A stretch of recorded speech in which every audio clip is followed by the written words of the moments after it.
Aurrekoek esan dakoari ez dio gauza nik adibide garbi bat bakarri jarriko dut. Atzo unibertsitateetako maila izan genuen, guk gure alternatibak mailaren gainean jarri genuen, zer garrantzi daukan aurrekontuetan hezkuntzari, kasu horretan unibertsitateari garrantzia ematea, zer ekarri gaitu onera, zer alternatiba dauden, eta sailburu ordeak esan zigun arrazoi genuela, ez zegoela ados hezkuntzak eta langileek eta kasu honetan ikasleek ere krisi honen ordaina beraien erortzea, ados zegoela, baina aurrekontuak horiek zirela eta sailburu simple horrek ezin zuela beste egin.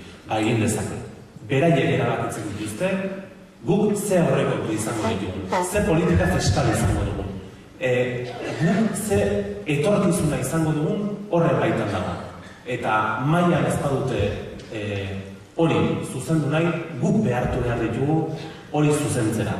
Horretan, funtsezkoa, errealitate hau gure lan zentru guztietara, ikastetxe guztietara, langile guztietara eraraztea, gurasoei eraraztea, gizarte osoari eraraztea, gezurrak argitaratu. Gezur hauek danak mailaren gainean jarri. Konplexuak kendu eta erantzuteko prestatu. Ez badego erantzuten, txikitu egingo gaituzte. Eta ez daukagu beste bide.